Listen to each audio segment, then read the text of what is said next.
Dr. I have used every platform from books to TV and now the web to have a national conversation about health and wellness. So let's start talking. The number one thing people ask me about is dieting. And the problems with conventional diets is that they depend on willpower. Let me ask you a question. How many of you can hold your breath indefinitely underwater? Pretty hard, right? Possible. Why? Because your biology will always beat your willpower. No matter how much you want to diet, it ain't going to work. What you can do, though, is nudge the biology blubber in the right direction. Now, the first thing you got to figure out is, what are you measuring? What does success look like? Well, it turns out it's not your weight, it's your waist size, which is the best predictor of health. The ideal waist size measured at your belly button is about half your height. Take a look at this chart and see what your waist size should be while I take you through mine. I'm 6 feet 1 inches tall, so 6 times 12 inches, because 12 inches in a foot is 72 inches. Add 1 more inch, that's 73 inches. Divide it in 2, 36 and a half inches. If I'm more than that, I got too much belly fat going on. If you've got too much belly fat, problems start to happen. And here's the big one. Let's look at the omentum. This is an animation. That yellow stuff there, that's the omentum. And that pad, we're going to get rid of that for a second. There's the liver up there, the gallbladder is the green stuff. And there's the stomach of the food you ate earlier today, and it's being pushed down to the small bowel. Your bowel is going to mix that with bile, the green stuff from the gallbladder. And like a soap, it'll wash it and help it absorb through this very thin wall to the big portal vein. This vein carries all the nutrients to the liver. No matter what you eat, the liver's going to metabolize it and send it out to the body. If you eat healthy stuff, the liver's going to love that. If you eat unhealthy stuff, the liver will turn fatty. This fat liver afflicts a quarter of the population. And then this omentum starts to get ponderously large as it pulls way across and becomes that big beer belly that so many folks have. Now, I got news for you. Men after the age of 40 never buy a new belt size. What do? They slip the belt under the fat, right? And they walk around like this. And they waddle around like this all the time. So you actually got to get the folks in your life to measure their waist size, not the belt size, from the belly button over the hips to get that magical number. Again, it's got to be half of your height. Now, I brought you a little demonstration because I love organs. This is actually what happens inside of your belly.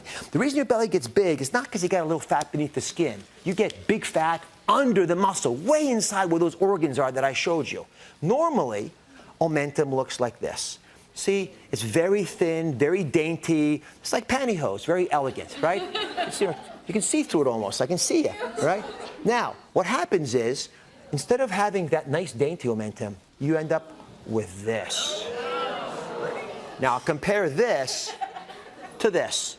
There's a big difference there. And that's the difference that I'm talking about. When you have this big pad of omentum here slopping up inside of your intestines, there's no way your body can keep up with it. And it causes coronary artery disease, it causes diabetes, it causes hypertension. That's what I'm focused on today, because this belly fat poisons your liver, causing high cholesterol. It squeezes the kidneys, and the kidneys have to jack up your blood pressure because the kidneys regulate your blood pressure. And it also poisons the ability of insulin to work. And without that, you get diabetes. That's why I'm always telling you to know your 5. What are the key 5 numbers? You got to know your weight, your waist size, your blood pressure, your cholesterol, and your fasting blood sugar. All of those are interrelated to your weight. And the best way to change these numbers, therefore, is to lose that weight. Even a small loss can make a huge difference. That's why we talk about Just 10. These bracelets, the Just 10 bracelets are all about losing just 10 pounds, which we know for a 200-pound woman or less will reduce heart disease, diabetes, and arthritis by a half. Big numbers, big benefits from just 10 pounds. Now, how do you lose weight? Well, a couple action steps that make sense. High fiber breakfast. Get started the right way. It'll keep you going all day long. It'll keep you satiated. You won't be foraging for food at 10 in the morning like a rodent. Number 2, you can have your snacks. I want you eating all day long, but keep the snacks smaller than a fist. And always wash down the snacks with water to get that hedonistic desire to have more snacks out of your system. That way you'll be satiated and comfortable for a couple hours. Don't eat food within 3 hours of bedtime, because that way you go to sleep without the extra calories and you wake up in the morning feeling nourished, you sleep better as well. And you got to move 30 minutes a day.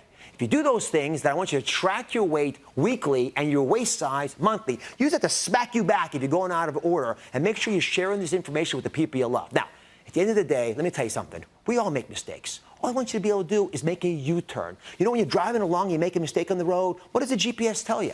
It says, at the next authorized moment, make a U-turn. Not a big deal. Get back on track quickly. Stop beating yourself up about it. And remember that smart dieting is a marathon. If you could automate a program, then remember that success is about forgetting that you're on a program. You're good to go. Making it easy to do the right thing is what I'm talking about, and that's how you'll succeed as well. Now, one favor. Take what you've learned from this video and tell one